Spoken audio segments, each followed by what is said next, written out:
श्री कृष्ण कहते हैं संसार में आपको कई ऐसे लोग मिलेंगे जो आपको बताएंगे कि क्या करना है, किंतु उससे भी अधिक महत्वपूर्ण बात यह है कि क्या नहीं करना है। आज मैं आपको ऐसे ही 3 बातें बताने वाला हूँ जो आपको जीवन में नहीं करनी है। पहली बात, आनंद में कभी वचन मत दो। आनंद आपके तर्क को हर लेता है और फिर आनंद में दिया गया ये वचन बाद में गले की फांस बन जाता है। दूसरी बात, क्रोध में उत्तर मत दो। क्रोध आपके विवेक को खा जाता है, भविष्य दृष्टि को बाधित कर देता है और फिर कुछ क्षण के लिए आया ये क्रोध, इसमें दिया गया उत्तर बाद में जीवन भर के लिए प्रश्न बन जाता है। और तीसरी बात, कभी भी दुख में निर्णय मत लो। दुख आपके सोचने समझने की क्षमता को सीमित कर देता है और दुखी मन से लिए गए निर्णय सदा दुख ही देते हैं। सच कहा जाए तो वचन, उत्तर और निर्णय कभी भी जीवन में सोच विचार करके ही लेने या देने चाहिए। सोच विचार करके कार्य करोगे तो इस संसार में किसी भी समस्या का हल बहुत आसानी से प्राप्त कर लोगे। श्री कृष्ण कहते हैं भगवान को हम जब तक शरीर से याद करते हैं तब तक भगवान हमारे प्रतिरूप में बात नहीं करते। जब तक हम ईश्वर को अपने मन में बसाकर उन्हें सच्चे दिल से याद नहीं करेंगे तब तक भगवान खुद हमारे प्रत्यक्ष नहीं आएंगे, क्योंकि भगवान सिर्फ उन्हीं लोगों के साथ रहते हैं जो उन्हें सच्चे दिल से मानते हैं, उनका आदर सम्मान करते हैं। इसलिए श्री कृष्ण अर्जुन को बताते हुए कहते हैं अगर हम भगवान को सच्चे मन से याद करते हैं तो भगवान हमारा साथ जरूर देते हैं, हमारे अंदर एक सकारात्मकता भर देते हैं और एक नई ऊर्जा का निर्माण करते हैं, जिससे हम अपने जीवन को सफलता के मार्ग पर खड़ा कर देते हैं और भगवान उन्हीं का साथ देते हैं जो उन्हें मन से चाहते हैं। श्री कृष्ण कहते हैं अगर हमारे अंदर शिष्टता और सदाचार स्नेह का प्रेम भाव होगा तो हम लोगों को ज़्यादा अच्छी तरह से समझ पाएंगे, उनसे अच्छा व्यवहार रख पाएंगे, हम समाज का भला कर पाएंगे, लोगों में अच्छी सीख दे पाएंगे, लोगों को भलाई करने के लिए प्रेरणा दे पाएंगे।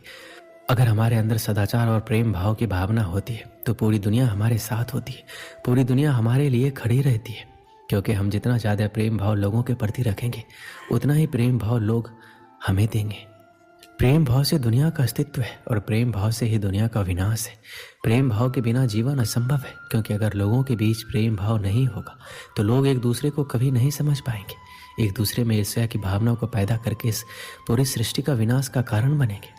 श्री कृष्ण कहते हैं क्रोध को पी जाना ही बेहतर है, क्योंकि हमें जब क्रोध आता है तो काफ़ी सारा नुकसान कर देता है। गुस्सा हमें आता है पर हम उस गुस्से को उतारते किसी और व्यक्ति पर है, जिससे दोनों की मध्य बुराई की भावना उत्पन्न होती है। इसलिए श्री कृष्ण ने क्रोध को बहुत ही खराब माना है और कहा है कि व्यक्ति को क्रोध नहीं करना चाहिए।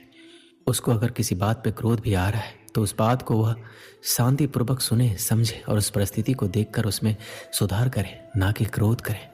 क्रोध एकमात्र ऐसा जरिया नहीं है, क्रोध से कुछ भी हासिल नहीं होता है, ना ही कुछ सुधार होता है, क्रोध से सब कुछ बर्बाद होता है। इसलिए क्रोध ना हम कभी करें ना करने दें। इस बात को अगर जीवन में अपना लिया तो आप लोगों को कुछ नए नज़रिए से देखेंगे, जिससे एक नई ऊर्जा उत्पन्न होगी और इस ऊर्जा से आपके जीवन पर बहुत ही गहरा प्रभाव पड़ेगा और आपकी ज़िंदगी काफ़ी हद तक निखर कर सामने आएगी। श्री कृष्ण कहते हैं जिंदगी में त्याग बहुत अहम भूमिका निभाता है। जो व्यक्ति त्याग करना जानता है वो अपने जीवन में वह सब कुछ पा लेता है जिसकी वह चाह रखता है। वह ऐसे मुकाम पर पहुंच जाता है जहां पर कभी वह जाने की सिर्फ सोचा करता था। ऐसे मुकाम को हासिल करने के लिए हमें अपनी ज़िंदगी में काफ़ी कुछ छोड़ना पड़ता है। हमें अपने ऐशो आराम और अपनी रोज़मर्रा की ज़िंदगी को छोड़कर कुछ ऐसी ज़िंदगी को अपनाना पड़ता है जिसको हम कभी जीना नहीं चाहते, पर उस जिंदगी को जीकर हम अपने आने वाली जिंदगी को इतना बेहतर बना लेते हैं कि पूरा जीवन सफल हो जाता है। इसलिए श्री कृष्ण कहते हैं जीवन में त्याग करते रहना जरूरी है। अगर हम त्याग नहीं करेंगे तो इस जीवन का कोई उद्देश्य नहीं रहेगा। जीवन में त्याग करना जरूरी है। त्याग से हमारे खुद में परिवर्तन होता है और जिंदगी में सुधार होता है, इसलिए त्याग करते रहना चाहिए। श्री कृष्ण कहते हैं हमारे कर्म ही हमारा परिणाम होता है, क्योंकि जैसे करनी वैसे ही भरनी। जैसा हम कर्म करेंगे वैसा ही हम पाएंगे। जीवन में कभी भी लक्ष्य को प्राप्त करना हो तो व्यक्ति 2 भाग साथ लेकर चलता है। पहला अपने लक्ष्य को पाने का निश्चय और दूसरा अपने लक्ष्य तक पहुंचने का मार्ग। सब यही करते हैं, किंतु सब अपने लक्ष्य को प्राप्त नहीं कर सकते। क्यों?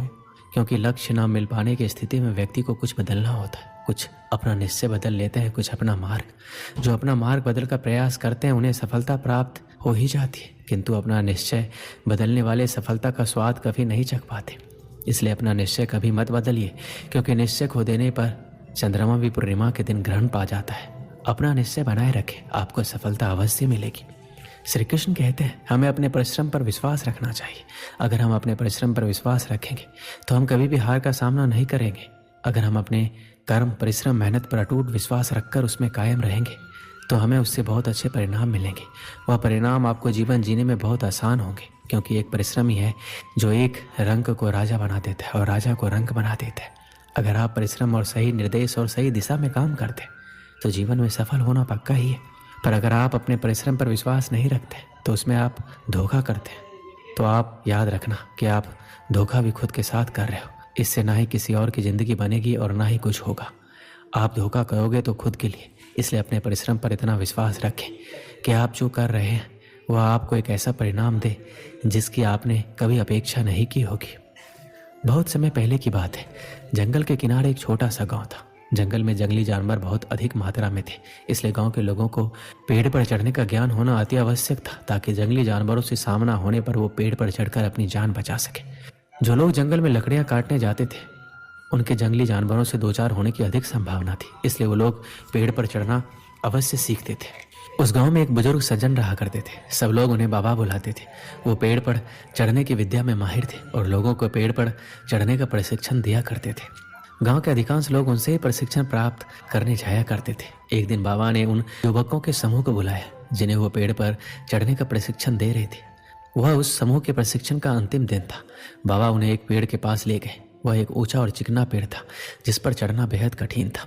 बाबा युवकों से बोले, आज तुम्हारे प्रशिक्षण का अंतिम दिन है। मैं देखना चाहता हूँ क्या तुम लोग पेड़ पर चढ़ने में माहिर हो गए हो। इसलिए मैं तुम्हें इस चिकने और ऊंचे पेड़ पर चढ़ने की चुनौती दे रहा हूँ।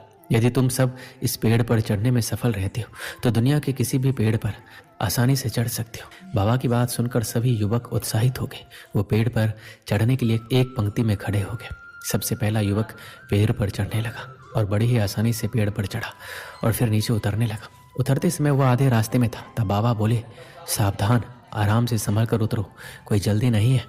उस युवक ने वैसा ही किया। वो आराम से सावधानी से नीचे उतरा।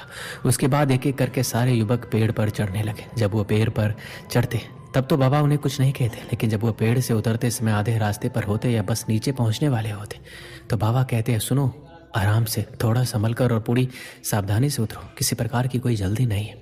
सभी युवकों ने बाबा की बात मानी और पेड़ पर चढ़कर नीचे उतरने में सफल हुए। सब बड़े खुश थे, लेकिन एक बात उन्हें खटक रही थी और ये थी, बाबा ने उन्हें पेड़ से उतरते समय ही सावधान रहने को क्यों कहा, पेड़ पर चढ़ते समय क्यों नहीं।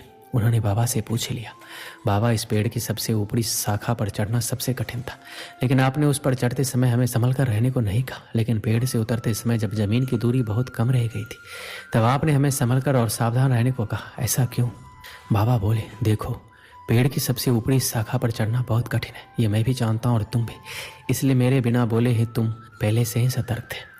ऐसा हर किसी के साथ होता है। कार्य के प्रारंभ में सब सतर्कता से ही आगे बढ़ते हैं, किंतु सतर्कता और सावधानी में चूक तब होती है जब हम मंजिल के समीप होते हैं। तब हमें लगने लगता है कि हमारा काम तो पूरा होने का है, मंजिल अब दूर नहीं, और वहाँ हमारा ध्यान भटक जाता है और हम गलती कर जाते हैं। इसलिए हमेशा याद रखो कि मंजिल के नज़दीक पहुँचने और यथार्थ में मंजिल पर पहुँचने में बहुत फ़र्क है। युवकों को बाबा की इस बात से जीवन की एक बड़ी सीख प्राप्त हुई।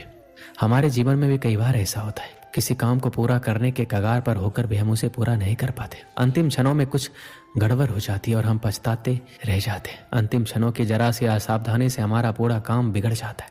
इसलिए ऐसा होता है क्योंकि मंजिल के करीब पहुंचकर हम अपना धैर्य खो देते हैं। धैर्य खोने के बाद हमसे चूक हो जाती है। इसलिए जब तक मंजिल तक ना पहुंचे धैर्य बना कर रखें। कार्य के प्रारंभ में जितना धैर्य और सावधानी आवश्यक है, कार्य समाप्ति तक भी आवश्यक है। इसलिए कार्य पूर्ण होने तक धैर्य ना खोए, उतना ही सावधान रहे जितने प्रारंभ में रखते हैं। कहीं धैर्य खो देना लक्ष्य खो देने का कारण ना बन जाए। दोस्तों, इस वीडियो में बस इतना है। मिलते हैं अगली वीडियो में। अपना ख्याल रखिएगा। जय श्री कृष्ण।